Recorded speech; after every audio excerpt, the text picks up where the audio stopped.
you told us that the universe only provides to the level that we think we are worthy. And that's, we all have this, most of us have this, that's part of this separation and illusion that when we come into this world, this belief, these negative and limiting subconscious beliefs of we are not enough, we are not worthy. And so even though we're using our 5% of our little conscious mind to try to manifest love and abundance and all these things, like if that 95% program is running we are not worthy, we're gonna keep attracting the same experiences. Yeah, I think that's when mind and body are in opposition, right? Yes. So you could have all the intention you want, but if you're programmed to feel unhappy or suffering, then that information never makes it to the body, because we only accept, believe, and surrender to the thoughts that are equal to our emotional state. And we will never accept, believe, and surrender to any thought that's not equal to our emotional state. You may say, I'm abundant, I'm healthy, I'm wealthy, I'm whatever you want to say. You can affirm that, and your body's saying, no, you're not, dude, you're miserable. And that thought never makes it past the brainstem. So this is one of the things that I discovered last year that really has changed me in so many levels.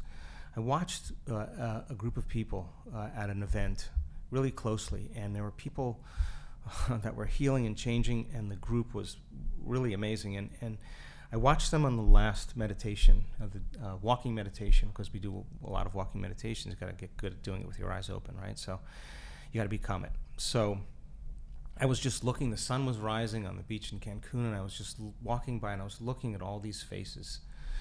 And we were seeing tears of joy on so many people rolling down their face. And, we actually collect those tears, and we look at the information in those, by the way.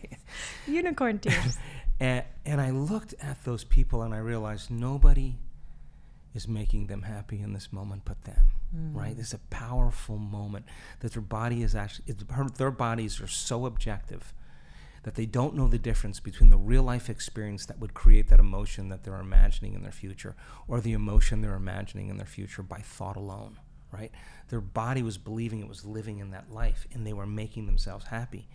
And when they walked, I just noticed they were walking with such worth, not like entitlement, not like that. There was no arrogance. They were just worthy to receive, because they showed up for themselves every single day. They showed up when they could have said, it's too cold out, it's too warm out, it's too bright out, I don't want to get my feet wet, and whatever it is, I'm too handicapped, I'm too sick, I'm too old, and I'll never change. They showed up in spite of that. They kept showing up and overcoming that process of overcoming. That they reached a point where they felt worthy.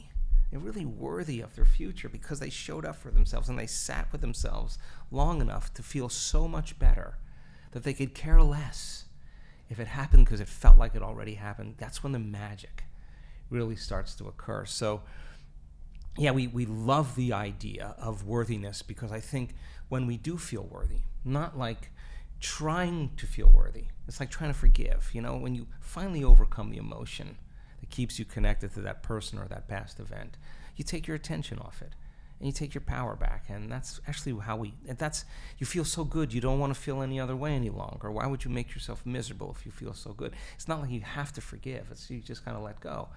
That's how worthiness is. You keep showing up, and you keep conditioning your body emotionally into that future before it happens. You keep reminding yourself how you are going to behave in your life with certain people in certain circumstances. You rehearse it in your mind. You make sure you install the circuitry. What belief do you want to fire and wire in your brain, and keep doing it until it becomes a belief, a thought you keep thinking over and over again?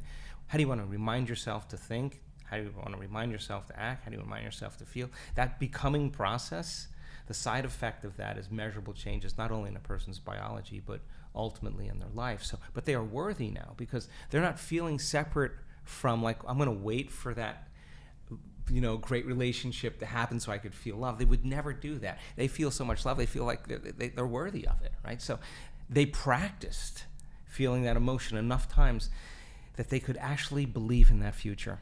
Because the moment you default and you return back to that familiar feeling of unworthiness, you believe in your past. Mm-hmm. And there's a story, by the way, that goes along with that. But they feel like they believe in their future because they can feel connected to their future. Mm-hmm. And if you can maintain that modified state of mind and body, that's why we do the walking meditations with your eyes open in your life. Get ready, because your life is going to change in mysterious ways. And why is that important? Because it's going to convince you to remember that you're the creator of your life instead of the victim of your life. Oh my gosh. And let me just get my notes here, because there was one. Oh, I love, there's talking about the problem and getting to the future that you want.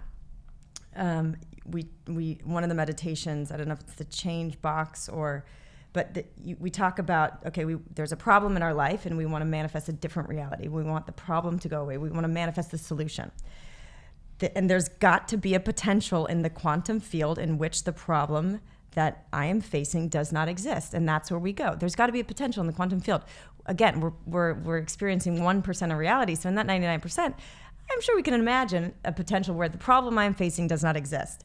The solution is none of my business. The feeling into that potential, feeling what life would be like with that potential where the problem doesn't exist, that's our work. The minute that we start to predict or try to figure it out, then we're back in the 3D world and we're coming from lack and separation. Exactly. So you got it.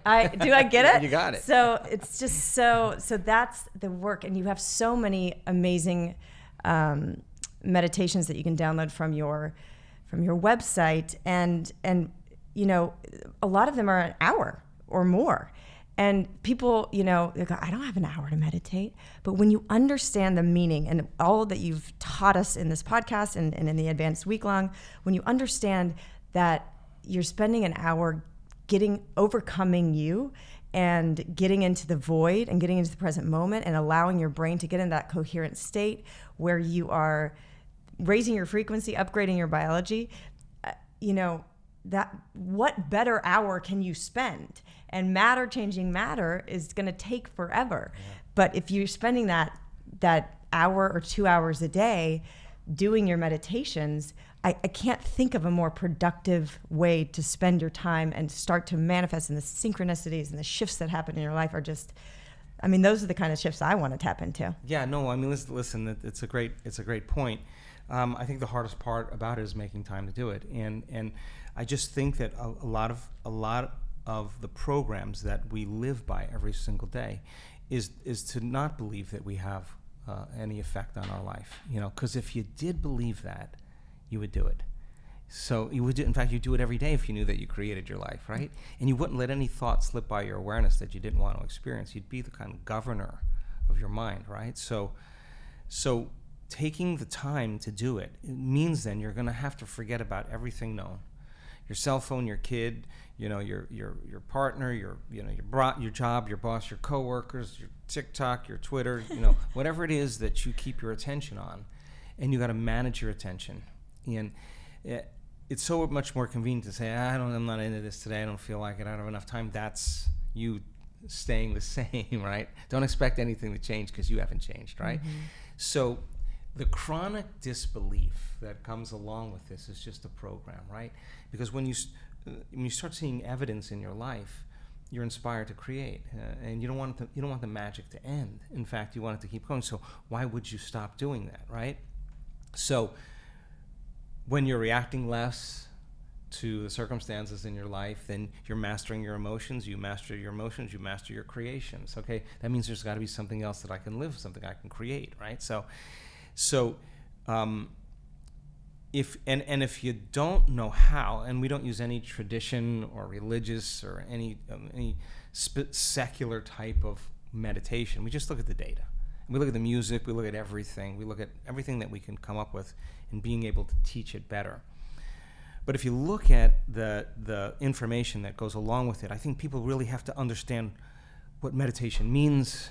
And they really have to understand why we're doing certain things in certain ways, and they just don't know what to do, right? And the first thing you could say is, I can't do this. And they think they're doing it wrong because they're not having these mystical experiences every time. Yeah, and the mystical will never happen if you're trying to predict it, because that's the known. When you're predicting, you're tapping into the known. So if you're really saying there's a potential in the quantum field where this problem doesn't exist, then you literally have to lay down the very thing you used your whole life to get what you want for something greater to occur.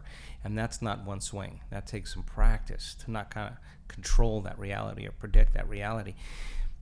If you truly created it, then trust the outcome, before your sensory experience. That takes a lot of courage to be able to live in that state, because it almost would look foolhardy and insane, and yet it's that process of trusting and changing your energy. That's when you start to see the changes in your life. So if people really start to really want to understand it and see that it's not something that's difficult to do, and we show that. Well, I asked the brain scientists, what percentage of people do their brains getting better? They said 100%.